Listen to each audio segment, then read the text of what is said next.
Walking into his house at 6:30 p.m. on the dot, like every day of the week, Denver's head district attorney, Richard Spriggs, prides himself on his self-discipline, control over all his actions. Nothing is left to chance. Everything is thought out, pre-planned, and executed. No rolling life's dice for Simons.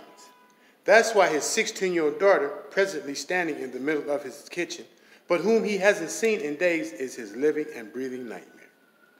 Trying to keep his composure, he's careful with his tone of voice as he speaks to her. I'm glad you're home for a change. How long do I have the honor of your Majesty's presence this time? Giving Anna gives her father a look that tells him he's already got their conversation off on the wrong foot. I'm home because I have to go to school tomorrow. Simon stares at his daughter. School? Since when did we start attending school in the month of June? I didn't say high school, replies Anna. I'm taking music lessons. I met a guy downtown and he plays the guitar.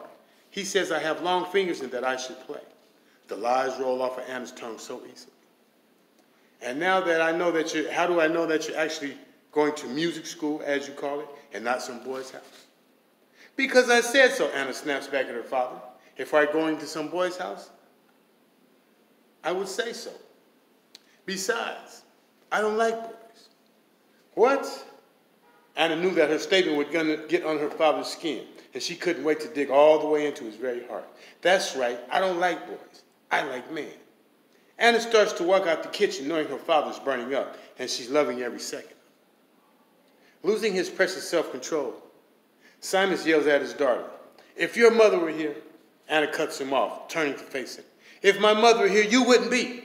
She stops short of finishing her statement. Smashing her plate in the sink, she runs out the kitchen. Simon starts after her. If your mother were here, I wouldn't be what? What were you going to say, Anna? Anna runs out the kitchen, into her room, slams the door, and leaning against it, in between sobs, she whispers, if my mother were here, you wouldn't be a murderer.